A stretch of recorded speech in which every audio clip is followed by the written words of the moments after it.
Sí, sí, hoy la verdad que ha sido una buena noche, hemos jugado bastante bien, hemos ganado con una diferencia importante de goles y el objetivo era ese, ganar, pasar al Glasgow la clasificación y lo hemos conseguido. ¿Cuánto mejor partido, no? La temporada.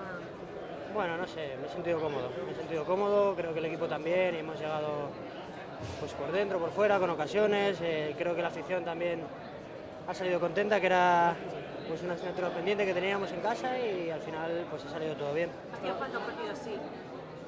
Hacía falta ganar y ganar bien y lo hemos hecho y además esta victoria nos ha servido para colocarnos segundos, para depender de nosotros mismos y ahora el objetivo en Champions es ganar al Bursa en casa y a ver si con ese partido podemos clasificarnos. Está a puntito tu primer gol en Champions. Sí, bueno, no pasa nada. Hemos marcado 3, también Robert se lo merece, Tino también y lo importante es que todos sumemos. ¿Vale? Gracias. Nada. Gracias. ¿Vale?